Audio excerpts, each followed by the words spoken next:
Welcome back to the next installment of looking at the draft through the Philadelphia Eagles' eyes. We're going to look at some rankings and see where these players fit into the puzzle, potentially speaking, because this is another stack position similar to edge, as well as another position we'll be getting to later down the line. But man, we don't need a lot of bodies here. We'll cover the guys that the Eagles already have in place. Yeah, 2025 and beyond, we could be looking at some stuff, but for the most part, not a lot to be made here. So we'll kind of be assessing where these guys would go. And there might be some late round sleepers that we need to do some due diligence on. But there's a lot of beef in the middle to be had here. Actually, pun intended. What's up, it's your boy Cintron coming back at you with another analysis video. In case you're not, that's my real name. NFL Draft Rankings 2024 Interior Defensive Line. So let's start with what the Eagles already have. We know that Fletcher Cox, a huge piece of the pie, and had to try hard not to fudge that because, Cox is in there. But anyways, and no black video. Anyway, he retired and hung him up. So, kind of unexpectedly for me, but, he'd been pondering, thinking about it. And Philly, this was the only place he'd rather play after all. Or he just, felt tapped out at this point, or a mix of both. But, man, he's going to leave a big hole as far as leadership goes. We have a lot of young pups in the middle. The elder statesman on the line now is one Milton Williams, who's only in his fourth year, and he's 25 years old. Still a young guy, but he's might be commanding the lead there. We do have Marlon on the line there as well. I think he has another year on his deal, and he's him and your boy Milton are set to be free agents. Though we might extend Milton, but that's yet to be seen as of at this point. The guys do have under contract for at least the next couple seasons. Jordan Davis, our huge nose tackle, who's just athletic as hell. Hopefully he can pick it up in his third year. But the rising sophomore Jalen Carter is the apple of our proverbial eye. The guy, who showed out last year, could have been the rookie of the year, but he tailed off. It was a lot to put on his plate to expect of him coming into the league, but he did bully a lot of guys, even though he was a first-year player. So we're very excited about his development, and hopefully him and Jordan can take the further steps, the next step for Jordan, but really for your boy Carter, he just needs to keep on developing those Jackie Chan, Wing Chun moves, and being heavy-handed about the whole damn thing. And man, we got a player there, but with him and Milton and Jordan and Moro Jomo, who seen him come on late last season, he was a 7th round pick, but looks to be a part of the rotation. We only could add maybe a guy or two, and we still have Noah Ellis. See what we will make of him, and then DJ Mustafa or something like that.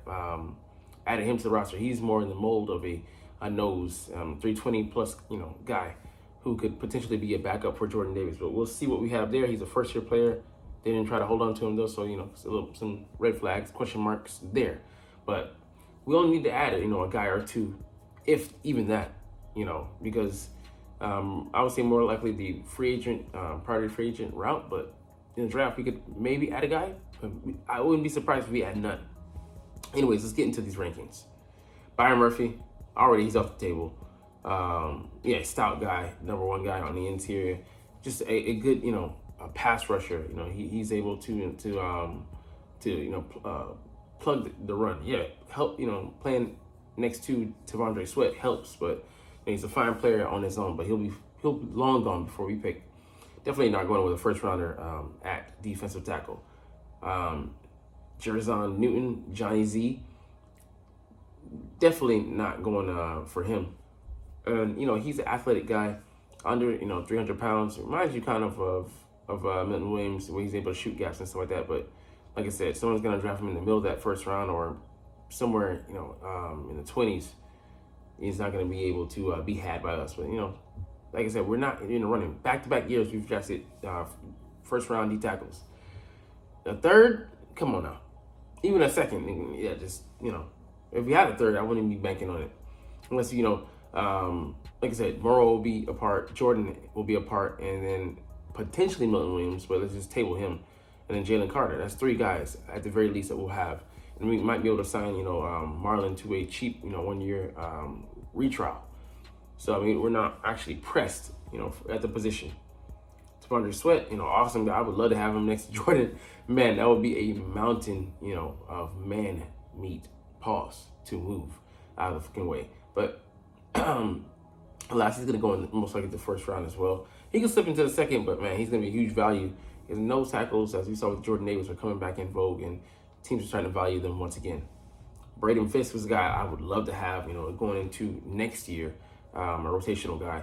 But he'll go in somewhere in the second round. Older prospect, 25, but that shouldn't bother a lot of people because defensive tackles, those guys can play well into their 30s and be highly effective, as we saw Chris Jenkins, the elder statesman, who'll get, the younger one we'll get to in a second. But he was, crushing the league still under his meaty palms, well within his 30s. But yeah, Fisk, 6'5", 300. He's a slicer. He gets in there. He's able to penetrate. Yeah, it could be some holdups, but what he does in the run game and also in the passing game, being able to slide under guys and manipulate, get skinny at his size it's scary. Chris Jenkins, not as girthy as his father, pause, but he makes his plays. Has a different type of game, similar to Jeremiah Trotter, the linebacker. Not exactly the size of his father, but he does well with what he's been gifted with. I like that his comparison is Milton Williams because he's active. The athleticism he has. His father was hella athletic, even at his size. Which you might rival him, just like downright scary. But he's a guy that's probably gonna go in the second and third round. Still gonna I think he can develop. I think further into a player. And still has some room to grow. I think he might be a junior coming out. Best pure run defender in this class. Wow. So the rest of the guys, Ruke, potential guy. We'll see what he has to offer, but at this point, second, third round, maybe slated, but he's got to prove it. Brandon Dorless, he's kind of hasn't figured everything out as of this moment, and he still might only be an average guy to a depth guy. Dwayne Carter is one that I'm really high on coming out of Duke. Also reminds me of Milton Williams, the way he's able to to just attack. He just gets upfield really quickly, and they're like, yeah. Milton, not you. Went back to get eligible again. But sneaky good guy, maybe third, fourth. That you look for the Eagles maybe to add, but we'll see if they add a guy or two and how high. It'll be telling kind of indictment on what we wanted to do. Not indictment. I should say a tell on what we want to do next year. Leonard Taylor, going off of potential, but he just isn't good enough right now, and just really slated to be a depth player. Mason Smith, decently talented, but he has yet to reach his potential. So you see a lot of guys on this list. They're kind of like they haven't stepped into their own yet, but they do have he has some tools you like. Tyler Davis just doesn't look to have quite the same potential as his teammate Ruke, and he's the slacker of the pair. But he might just be doing maxed out with what he's been gifted with. Michael Hall Jr. He was the name a couple years ago. Him and Joey Bosa and what's his name? The DN that just got traded from the Washington Commanders. They were a fearsome foursome, but he hasn't been the same since they left, and things happen. He not as much ballyhooed, but still, slated to be maybe a 4th round, 5th round pick. So we'll see if he's worth investing in. And Mikai Wingo, he's got some interesting tools, but I'm interested in his teammate Jefferson. He's got some things that I want to see and see how he develops. A trio of guys coming out of LSU, talented. Christian Boyd is going to be a guy that many keep their eye on. So athletic, even at his size. I think he's like 320 plus, but he doesn't, he operates like a 300 or under guy. So someone to keep your eye on late, 3rd, 4th round. I would love for the Eagles to nab him and tab him as the backup to Jordan, but we'll see how it goes. McKinley Jackson, just decent, looks to be a depth player, but there's some intriguing names here, and I got to do some more investigative work to find out, kind of how these guys look. But man, quite interesting. But anyways, we'll get up out of here on that note. But hey, you're not even watching though, but it's all good because I love making these videos and I love talking about the freaking Philadelphia Eagles. So we get into our short but you're not even gonna be there. So, hey, as always, it's fly, Eagles, fly, and let's motherfucking go. Like, comment, share,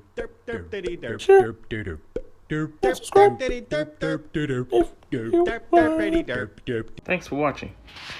Check me out at Cintron Anime, Cintron Life, or Cintron Laughs, or other social media.